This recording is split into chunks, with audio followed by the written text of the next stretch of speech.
How does diet play a role in oxidative stress, and how do different foods either increase or decrease oxidative stress? Can diet prevent, improve, or cause disease by influencing oxidative stress within the body? Oxidative stress is caused by an abundance of free radicals. Free radicals are simply a product of cellular metabolism. It's a molecule with unpaired electrons in their outer orbit. Free radicals have a lot of important biological roles within the body, like cell signaling, gene transcription, and other regulatory functions. When we have too many free radicals in the body, they can cause problems like oxidative damage to DNA, proteins, and lipids within the body. We are also exposed to free radicals in the environment, like pollution, cigarette smoke, and radiation. An important free radical is nitric oxide. It has many important functions in the body, such as playing a role in thrombosis, vascular tone, regulating smooth muscle cells, angiogenesis, adhesion of leukocytes, but in excess it becomes cytotoxic. Therefore, it kills cells and causes oxidative damage. So that's a good example of how oxidative stress can be good, but when they have too much, it can be bad. Does diet actually cause oxidative stress? Well, most oxidative stress is produced in the body, so it's not actually ingested unless there's pollutants in your food, but eating a diet high in sugar or fat, drinking lots of alcohol, and overeating can all cause your body to produce excess oxidative stress. Can diet decrease your oxidative stress? We can consume things called antioxidants, which lower the amount of oxidative stress within the body. The antioxidant removes the free radical and therefore protects it from any damage.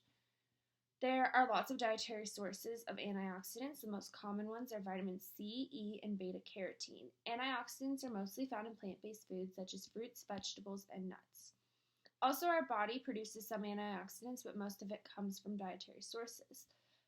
When we consume the antioxidant, our body can support them and even produce more, and that will help to remove these free radicals. The antioxidants can also chelate and bind to the free radical in order to prevent the generation of any more free radicals while they're removing them.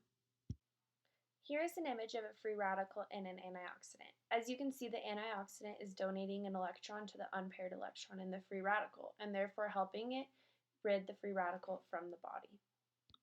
One diet that may be helpful is the Mediterranean diet.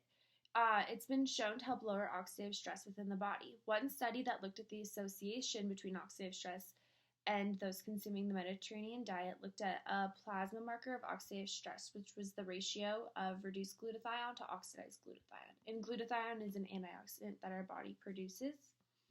The higher the ratio, the lower the oxidative stress within the individual. So their study showed that there was less oxidative stress within people consuming the Mediterranean diet compared to the control group. And those consuming the diet had a 7% increase in the ratio, so that means that there was less oxidative stress. They also looked at twins and found that within twins there was a 10% increase compared to their sibling not consuming the diet. The decrease in oxidative stress may be why the Mediterranean diet is associated with less cardiovascular disease and better health. Oxidative stress is linked to lots of different diseases, and one of these is neurodegenerative disease. So this is when the neurons are lost, and which can lead to ataxia, which is loss of function, or dementia. Things like Parkinson's, Alzheimer's, and MS are all neurodegenerative diseases. It is thought that it might have to do with redox metals, and a lot of symptoms within the disease actually have to do with how metals are metabolized abnormally. Free radicals and oxidative stress are catalyzed in the redox metal chemical reaction, and that contributes to creating a reactive nitrogen and a reactive oxygen species, and both of which are thought to be contributors to neurodegeneration. A review in the current Neuropharmacology journal stated that free radicals have been reported for their great contribution to neuronal loss, cerebral ischemia, seizure disorders, schizophrenia, Parkinson's disease, and Alzheimer's disease. This table from the same review lists different types of antioxidants and their chemical composition, and how they are linked to different neurodegenerative disorders.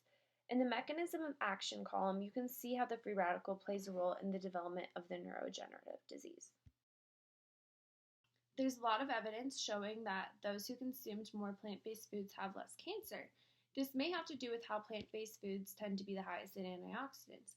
A group of researchers wanted to look at whether antioxidants have anti-cancer properties, and they concluded that they do because It helps prevent damage to the DNA and any oxidative stress caused. They looked at multiple different studies looking at different phytochemicals like resveratrol in green tea and turmeric, and found how they all regulated the oxidative stress and therefore had anti-cancer properties. This can be very important in treating and preventing cancer. Oxidative stress may also play a role in diabetes complications. One of the most common serious complications is diabetic neuropathy. Oxidative stress is created from excess reactive oxygen production in the peripheral nerves, which causes issues with the mitochondria, damage to the nerve, and apoptosis.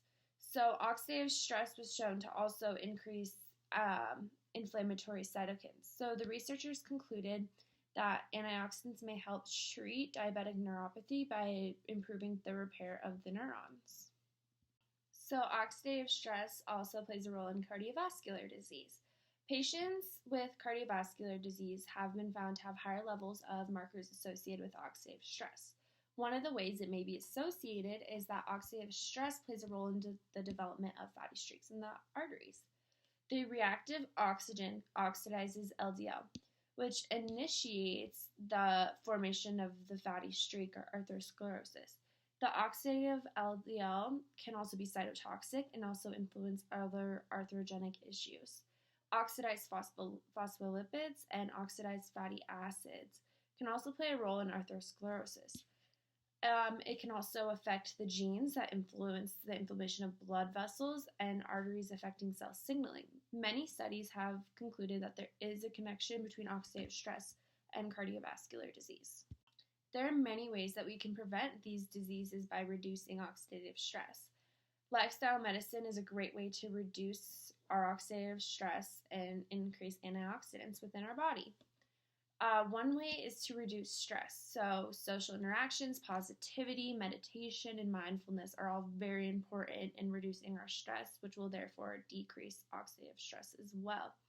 Also, exercise, good sleep, and consuming a predominantly plant-based diet have all been shown to reduce oxidative stress within the body as well. Lifestyle medicine has many components that can influence our health in a positive way, and maybe one of the pathway that connects how that can influence our health is through reducing oxidative stress. That might be why these lifestyle changes can make us healthier.